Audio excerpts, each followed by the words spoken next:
la primera vez que venía a Barcelona a jugar como visitante, y la verdad que son muchas sensaciones porque vengo a casa,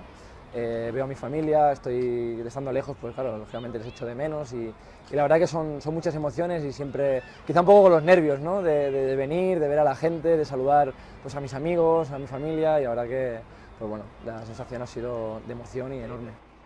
Es una experiencia muy gratificante. El año pasado en Compostela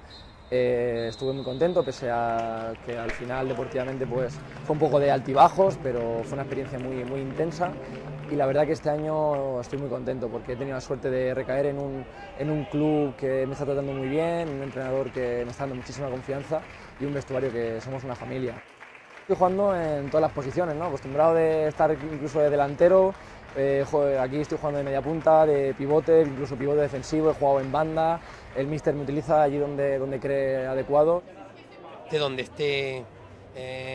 por cómo es como persona, por cómo es como futbolista, es normal que sea muy querido, es querido por su afición y es querido por sus futbolistas, tiene el respeto del cuerpo técnico, de sus futbolistas, de sus compañeros, de los futbolistas rivales.